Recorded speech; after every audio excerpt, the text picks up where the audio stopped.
Hello everyone, नमस्ते तपाईहरु सबैजनालाई अनि जय मसी। र अहिले भने चाहिँ हामी छौं मतिमहरुको घरमा तल हैन। अनि यहाँनिर चाहिँ हामीसँग हुनुहुन्छ करिस एनी रोजल्यान्ड र हामी चाहिँ हिजो नै आको अनि आज चाहिँ अब हामी अहिले बेलुका घाम उयो भएछ अलिक कम्ती भएपछि चाहिँ हामी जान्छ घर हैन। र अहिले भने चाहिँ यहाँ हाम्रोमा स्पेशल खाना पाक्नु आँटेको छ। म तपाईलाई देखाउँछु के पाक्नु आँटेको छ भनेर। ल नक्कौ पारेर बोलेको जस्तो हुन्छ फेरि। यहाँ हेर्नुहोस् कुकुर बच्चाहरू यहाँ लटरम्मै छ। तपाईहरुको कसलाई चाहिन्छ भन्नुहोस् म फोटो पठाइदिन्छु। अब मेरो अब बचपनको पिओ नि मेरो च्याउ रोपेको है यो चाहिँ। ए यस्तो पो गर्दो रहेछ त है। मलाई पनि थाहै थिएन के यहाँबाट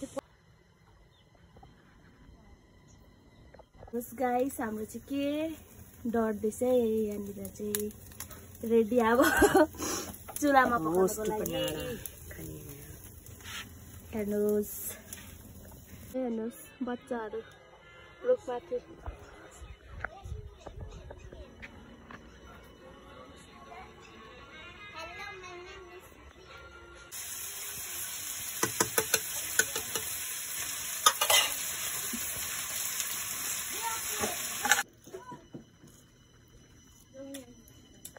सो एभ्रिवान अहिले चाहिँ हामी घर फर्किँदैछौँ हैन। घामले चाहिँ सबैजना बिजोग भएर यसरी हामी गाडी पर्खिँदै गरेको। घामले चाहिँ ओइलिरहेको छ र गाडी चाहिँ तल आउँदैछ र अब हामी चाहिँ जाने गाडीमा।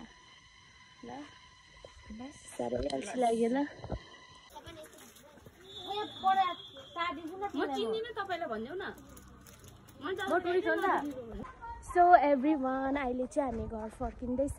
माथि रोडसम्म आएर डाँडासम्म आएर चाहिँ यो र म चाहिँ अहिले ओह्रालो हिँड्दै जाँदैछौँ। र करिस चाहिँ माथि नै अल्झ्यो दिदीहरूकोमै मोमो बनाउँछ अरे त्यही भएर हामी चाहिँ गएको घर। So by by by. नेटको झोलामा लसुन दिएको छ म तिमीले त्यो बोकिरहेको छु।